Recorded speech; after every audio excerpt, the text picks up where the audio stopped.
बिस्मिल्लाहिर्रहमानिर्रहीम। अस्सलाम वालेकुम डियर स्टूडेंट्स। हम लोग सरफेस केमिस्ट्री के चैप्टर को हमने स्टार्ट किया हुआ था और प्रीवियस लेक्चर्स में हम लोगों ने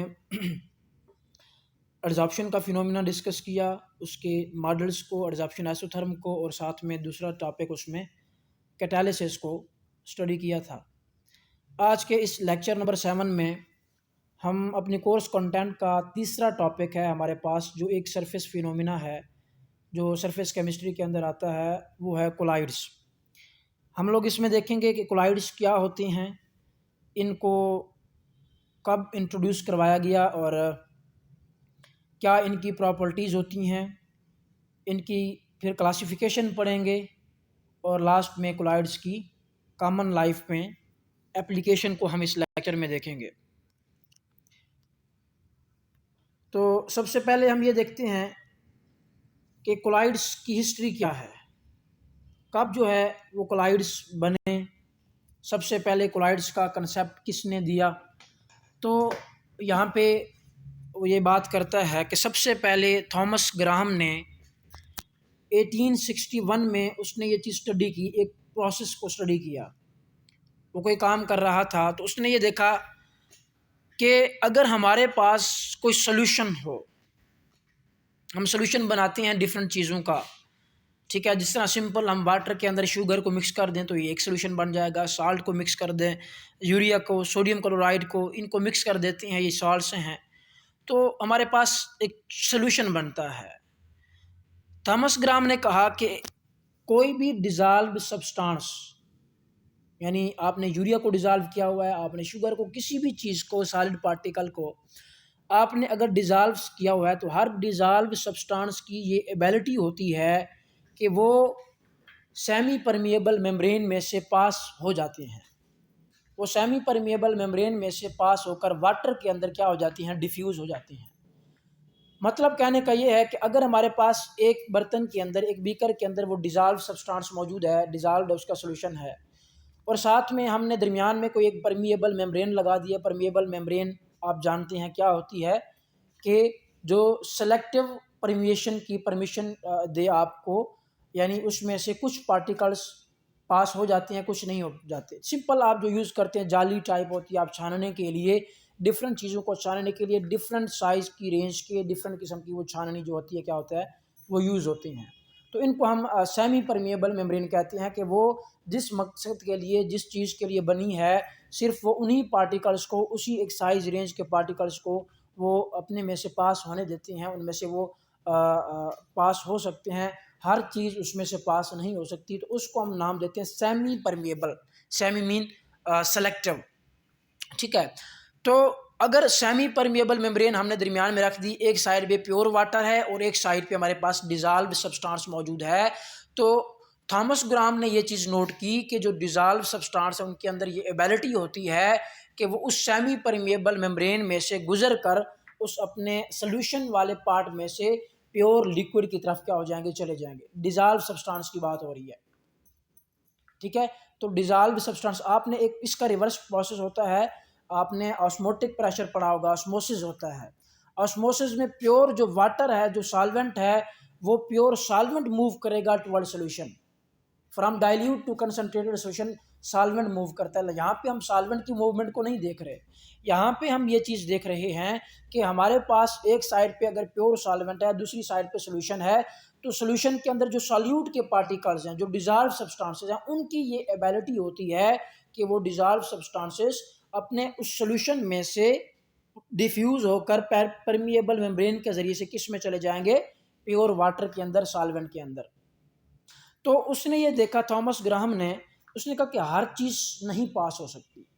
उसने कहा चलें, ये शुगर है, यूरिया है, सोडियम क्लोराइड, इस तरह के सब्सटेंसेस जो ट्रू सॉल्यूशन बनाती हैं वाटर के अंदर, जो मतलब मुकम्मल तौर पर डिज़ाल्व्ड हैं, ठीक है, तो इस तरह के पार्टिकल्स तो डिफ्यूज़ हो जाते हैं, इस तरह के पार्टिकल्स तो सेमी परमिएबल में से पास हो जाते हैं। लेकिन उसने कहा कि अगर डिज़ाल्व करें हम दूसरी सब्सटेंसेस को, लाइक ग्लू है, जिलेटिन है, गम है, तो ये कुछ चीज़ें हैं, वो कहते हैं कि अगर इनको हम किसी तरह से डिज़ाल्व कर दें तो ये वाले जो पार्टिकल्स हैं, इनके पार्टिकल्स सेमी परमिएबल मेम्ब्रेन से वाटर में डिफ्यूज़ नहीं होंगे। तो उसने इस बेस पे उसने कहा कि जो सेमी परमिएबल में से पास हो जाए तो उसको अपने तौर पे उसने क्रिस्टलाइड्स का नाम दिया। यानी इसमें हम कह सकते हैं कि शुगर है, यूरिया है, सोडियम क्लोराइड है, चूंकि ये सेमी परमिएबल में से पास होकर वाटर में डिफ्यूज़ हो रहे हैं तो ये क्रिस्टलाइड्स का नाम दिया उसने। और दूसरे जो सेमी परमिएबल में से पास नहीं हो पाए, वो जो वाटर में डिफ्यूज़ नहीं हो पाए, जिस तरह हमने कहा ग्लू, जिलेटिन एंड गम, तो इसको उसने कोलाइड्स का नाम दिया। ग्रीक में, यूनानी लैंग्वेज के अंदर कोलाइड्स ये लफ्ज़ कहाँ से आया? Colla mean glue and oids mean light, यानी ऐसे तमाम पार्टिकल्स, ऐसी तमाम सब्सटेंसेस, ऐसे तमाम चीज़ें जो ग्लू की तरह होती हैं, बिल्कुल थिक टाइप होती हैं, ठीक है, और सेमी परमिएबल मेम्ब्रेन में से वो पास नहीं हो सकती हैं, तो उनको इसने कोलाइड्स का नाम दिया। तो ये एक कोलाइड्स की हिस्ट्री है, आई कहाँ से। फिर इसकी हम प्रॉपर डेफिनेशन की तरफ जाते हैं कि बेसिकली अब कोलाइड्स का मतलब क्या है। तो यहाँ पे थॉमस ग्राम ने ये सोचा, ये ख्याल किया, उसने कहा कि हमारे पास दो अब कैटेगरीज हैं, क्रिस्टलाइड्स और कोलाइड्स। तो उसने कहा इनके अंदर जो बेसिक डिफरेंस है वो एक ही है। हमने इनको क्रिस्टलाइड या कोलाइड्स इनकी नेचर की बेस पे नहीं कहा कि शुगर होगा, यूरिया होगा तो ये क्रिस्टलाइड्स होंगे, और ग्लू है तो वो हमारे पास क्या होगा? कोलाइड होगा। नेचर की बेस पे हम डिसाइड नहीं कर रहे। ये जो इनकी सेमी परमिएबल मेम्ब्रेन में से पास होने की एबिलिटी जो डिजॉल्व सब्सटेंसेस की है, वो उनके साइज पे डिपेंड करती है। एक ही चीज़ एक वक्त में क्रिस्टलाइड हो सकती है, दूसरे टाइम में वही चीज़ कोलाइड भी हो सकती है। अगर आप क्रिस्टलाइड्स को अगर आप कोलाइड्स को जो है क्या करें, उनको सब डिवाइड कर दें, छोटे छोटे पार्टिकल्स में चेंज कर देती हैं इस तरह से कि आप उनका साइज़ इतना कम हो जाता है कि वो सेमी परमिएबल मेम्ब्रेन में से पास हो जाते हैं, अब फिर उनको हम कोलाइड्स नहीं कहेंगे। जो पहले कोलाइड्स थे अब वो क्रिस्टलाइड बन गए। तो इसका मतलब ये है कि ये चीज़ जो है क्रिस्टलाइड्स या कोलाइड्स की जो क्लासिफिकेशन हम कर रहे हैं, ये नेचर ऑफ द सब्सटेंस पे डिपेंड नहीं करती, ये सिर्फ और सिर्फ किस पे डिपेंड करती है? पार्टिकल के साइज़ के ऊपर। पार्टिकल का बेसिकली साइज़ ही था जिसकी वजह से क्रिस्टलाइड जो है उनका साइज़ कम था तो वो सेमी परमिएबल मेम्ब्रेन में से पास हो रहे थे। कोलाइड्स का साइज़ बड़ा था, इस वजह से वो सेमी परमिएबल मेम्ब्रेन में से पास नहीं हो पा रहे थे। अगर हम किसी तरह से उनका साइज़ कम कर देते हैं, क्रिस्टलाइड्स के बराबर ला खड़ा करते हैं उनको, तो फिर ये भी क्या बन जाएंगे? क्रिस्टलाइड्स बन जाएंगे। तो ये बेसिक डिफरेंस है। और अब भी इसी पॉइंट की बेस पे हम आगे जो हम ट्रू सॉल्यूशन या सस्पेंशन या कोलाइड्स की बात करेंगे, तो बेसिक जो पॉइंट है, जो बेसिक क्राइटेरिया है, कौन सी सब्सटेंस किस कैटेगरी में फॉल करेगा, वो उनका बेसिक जो पॉइंट है वो क्या है? वो है साइज ऑफ द पार्टिकल। तो इसकी हिस्ट्री समझ आ गई, कोलाइड्स कैसे है। अब इसको प्रॉपर हम डिफाइन करते हैं जी। कोलाइड्स क्या हैं? हम तीन चीज़ें पढ़ते हैं। जो भी जितने भी सोल्यूशन आप देखते हैं, सोल्यूशन बने हुए होते हैं, कोई बिल्कुल प्योर सोल्यूशन होता है, आपको उसके अंदर सॉल्यूट के पार्टिकल आप नेक्ड आई से नहीं देख सकते, आपको नज़र नहीं आ रहे होते। कुछ ऐसे सोल्यूशन आपके सामने बने पड़े होते हैं कि उसके अंदर आपको छोटे छोटे पार्टिकल्स नज़र आ रहे होते हैं, कुछ ज़र्रात नज़र आ रहे होते हैं। जिस तरह आप सिंपल सैंड को थोड़ा मिक्स करने की कोशिश करें वाटर के अंदर, तो आपको पता है कि उसके अंदर पार्टिकल्स मौजूद होते हैं। और कुछ ऐसे होते हैं कि पार्टिकल्स बहुत बड़े होते हैं, हमें बिल्कुल उनका साइज़ बड़ा होता है या स्मॉल होता है। तो बेसिकली इस साइज़ की बेस पे जितने हमारे पास डिज़ॉल्व सब्सटेंसेस होती हैं, उनको हम तीन कैटेगरीज उसमें कैटेगराइज करते हैं। तीन हमारे पास इसकी टाइप के होते हैं।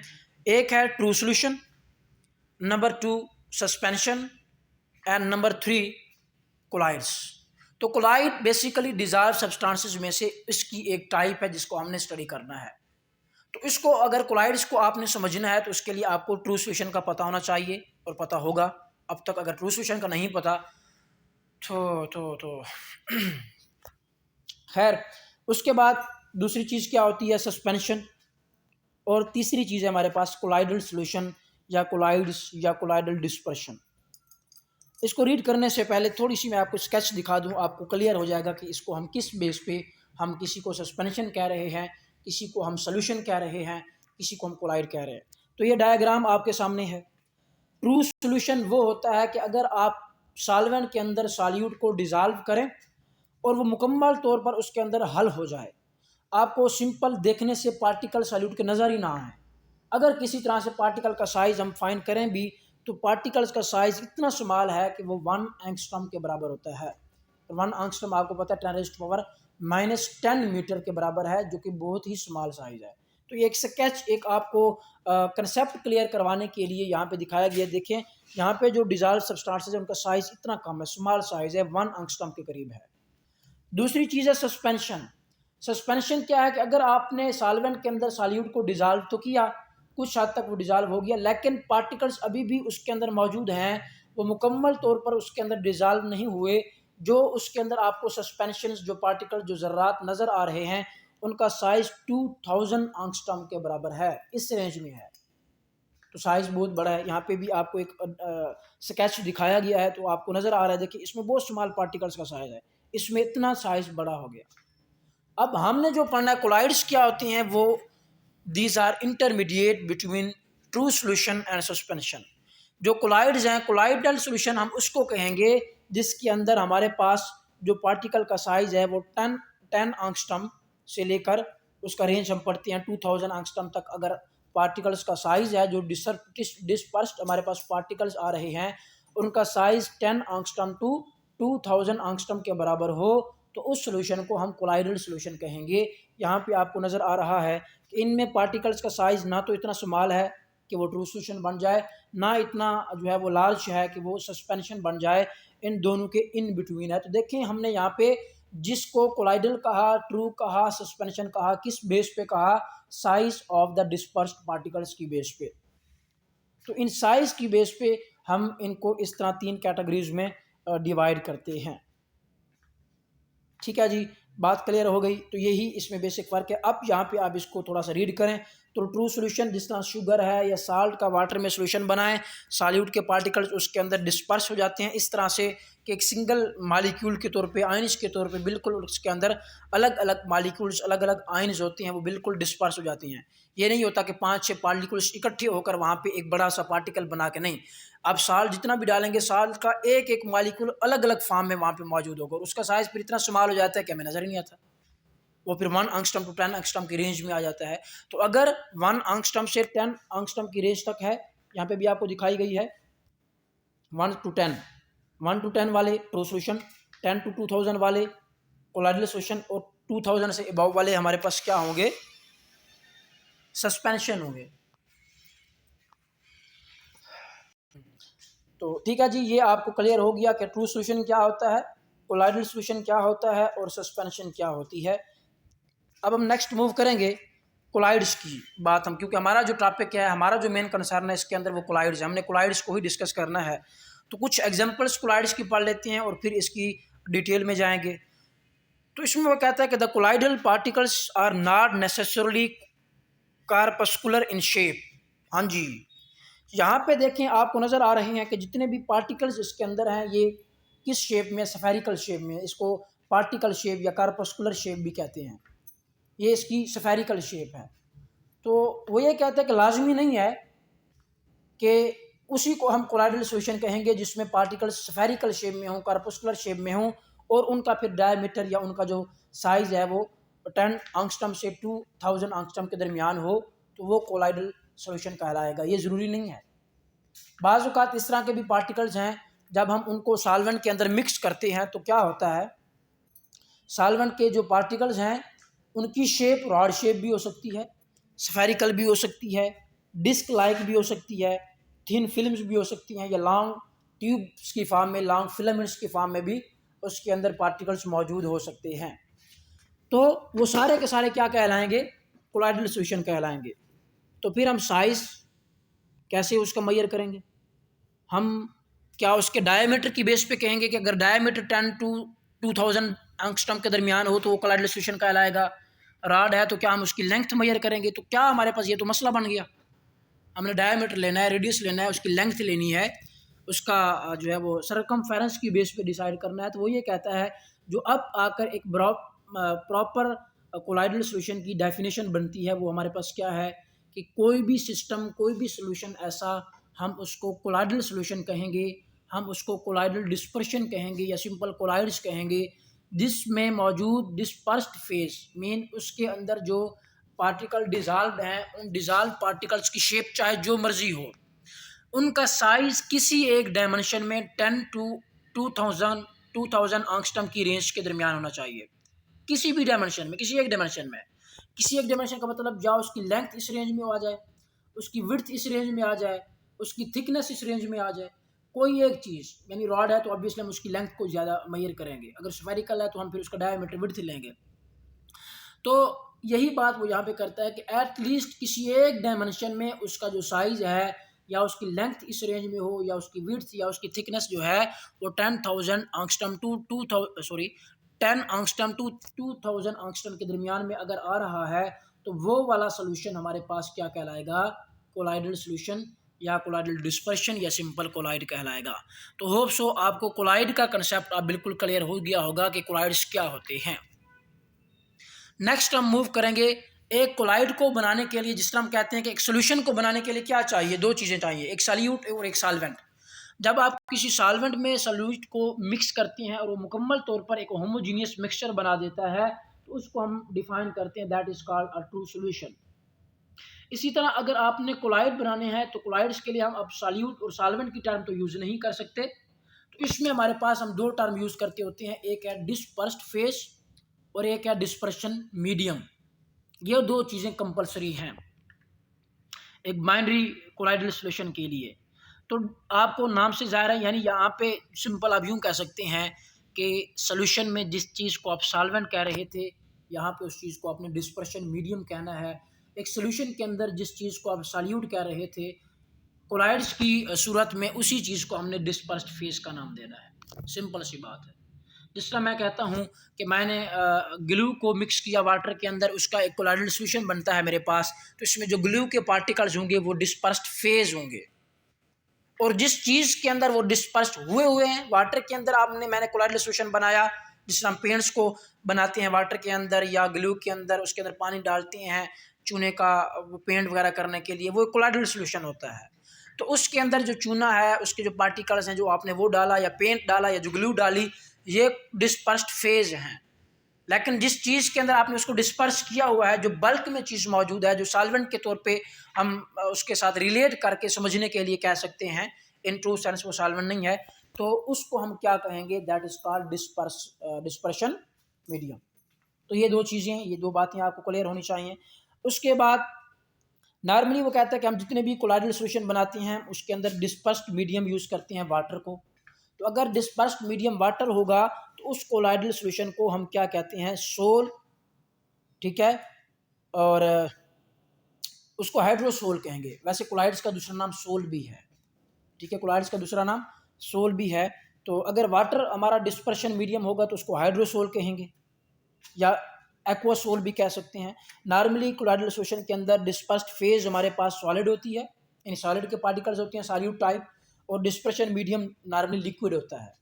जनरली हम बात करते हैं, अदरवाइज कुछ भी हो सकता है, हम आगे इसकी टाइप्स में पढ़ेंगे, ये बाकी स्टेट्स के भी हो सकते हैं, लेकिन जनरली नॉर्मली जो मेजॉरिटी के अंदर जितने हमारे पास कोलाइडल सॉल्यूशंस हैं, कोलाइडल सिस्टम है, उसमें क्या है? हमारे पास सॉलिड डिस्पर्स्ड फेज है और लिक्विड डिस्पर्शन मीडियम है, ठीक है जी। उसके बाद कोलाइड्स की क्लासिफिकेशन, डिफरेंट हमारे पास पैरामीटर्स हैं जिसकी बेस पे हम कोलाइड्स को क्लासीफाई कर सकते हैं। सबसे पहले है एग्रीगेशन ऑफ टू फेजेस की स्टेट की बेस पे, यानी हमें पता है कि इन दो फेजेस को हम आपस में एग्रीगेट करेंगे यानी मिलाएंगे, मिक्स करते हैं तो एक कोलाइड बनता है। क्या दो फेजेस? कौन सी दो फेजेस? एक डिस्पर्स फेज है और एक डिस्पर्शन मीडियम है, डिस्पर्शन मीडियम फेज भी उसको कह सकते हैं। तो इन दो को मिलाते हैं तो क्या बनता है? एक कोलाइड बनता है। अब depending upon the state of these two phases, हमारे पास ये सारी टाइप्स हैं कोलाइड्स की। मैंने कहा अभी शुरू में बात की कि जनरली हम ये कहते हैं कि डिस्पर्स्ड फेज हमारे पास सॉलिड होती है और डिस्पर्शन मीडियम लिक्विड होता है, लेकिन बाकी भी हैं, इसका ये मतलब नहीं है कि कोई और स्टेट नहीं हो सकता। तो यहाँ पे आपको ये दिखाए गए हैं, अगर डिस्पर्शन मीडियम गैस हो और उसके अंदर हमने लिक्विड को डिस्पर्स किया हुआ हो, तो आगे एग्जांपल्स हैं, ये देखें, फॉग है, क्लाउड्स हैं, ठीक है, इंसेक्टिसाइड स्प्रे वगैरह हम जो करते हैं, तो उसमें आपको पता है जो बल्क में चीज़ है, जो ज़्यादा अमाउंट में है, वो डिस्पर्शन मीडियम जो वो गैस है। फॉग में देखें सारी गैस है, उस गैस के अंदर टिनी छोटे छोटे पार्टिकल्स कोलाइड्स की फॉर्म में किसके हैं, 10 to 2000 एंगस्ट्रॉम की रेंज में ऑब्वियसली होंगे, तो वो किसके हैं, वाटर के हैं। तो लिक्विड को हमने फैलाया हुआ है, डिस्पर्स किया हुआ है किसके अंदर, गैस के अंदर। तो गैस इसमें आप पढ़ेंगे कैसे, लिक्विड इन गैस, ठीक है। जिस तरह सॉल्यूशंस की ये टाइप्स आपने पढ़ी थी, इसी तरह यहाँ पे क्या नाम है, कोलाइड्स की भी ये टाइप्स हैं।